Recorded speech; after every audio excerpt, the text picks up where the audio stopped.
Hi everyone, Bert from Seasoned Gaming, and back with another Nintendo controller review. Now we most recently did a comparison with this controller with the Power A option that you can buy with the wired controller.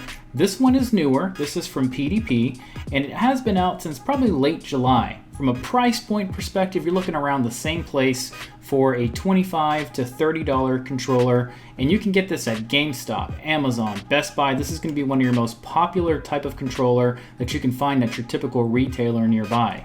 So let's take a closer look at it. Let's talk about the features. Let's see what this one has that others don't, and see if it's a perfect fit for you. So let me get this open. Like I said, we did have a comparison about this, and I will link it up here so you can get to that if you want to see it. So what is this? So PDP has been known to do a ton of peripherals, a ton of controllers in the past, and this is just one of their latest ones for the Nintendo Switch. Let me get this case out of here. Just got a case there, nothing special.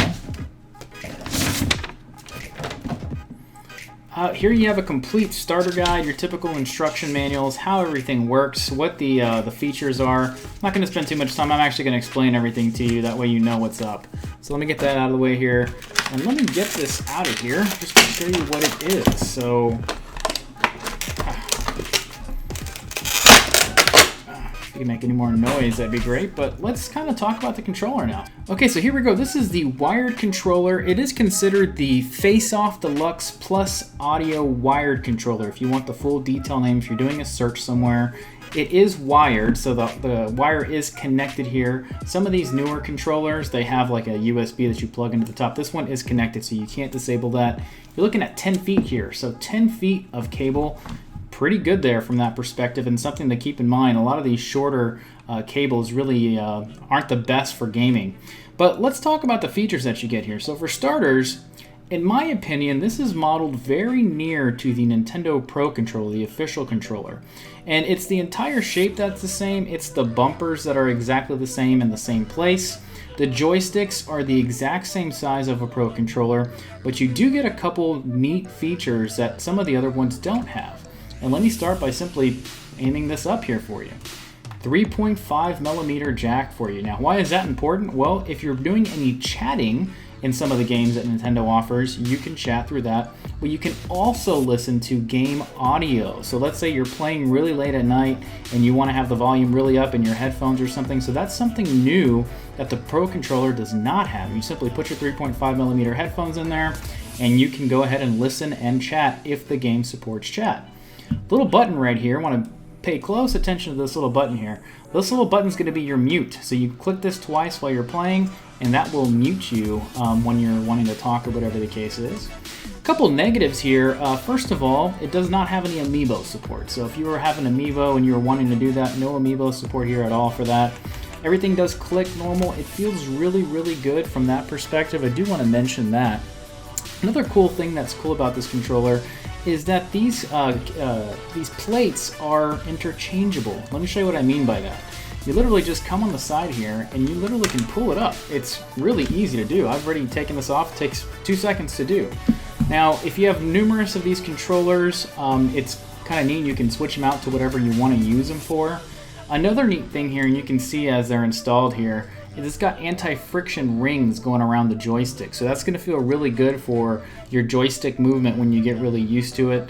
And it feels really smooth. That's one of the things that will give you that effect. To put it back on, you just simply lay it over, plug it in, and you're done. You pop it in and you're good to go.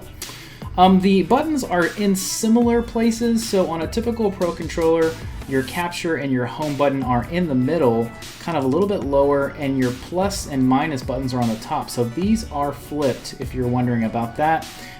You do have a typical D-pad, which is nice. You've got the plus and the minus. This is going to be for your audio. So if you're listening to music or whatever the case is, you can actually raise and lower the audio for the volume.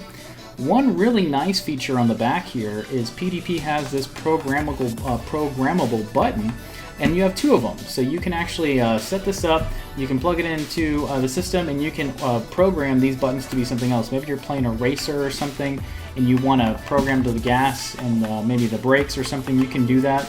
So your typical Pro Controller doesn't have that either. So in our comparison, I pretty much mentioned that this one has more features, it seems more affordable, it is newer, and it's modeled by the Nintendo Pro controller. So if you like that feel, this is going to be right down your alley for probably the best bargain controller you can get at 25 bucks. I've seen a few colors for this one. I've seen the black one, I've seen the purple one. PDP does really well at releasing a number of different skins and stuff, so you'll see more Nintendo stuff coming out as well. Anyways, it's pretty straightforward. I have used this quite a bit. PDP products are pretty good. I've not had any issues with any games, any downsides. Once again, wired, so no battery to be worried about. If you're really concerned about amiibo support, you don't have that here, but one of the biggest things, like I mentioned, is this 3.5mm jack. So keep that in mind when you're picking this up. You should be able to find it just about everywhere now. And that's pretty much it. It's pretty straightforward. There's not much else to chat on about it.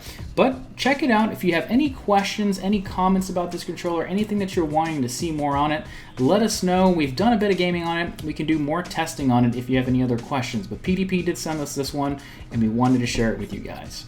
Thanks for watching. Have a great one.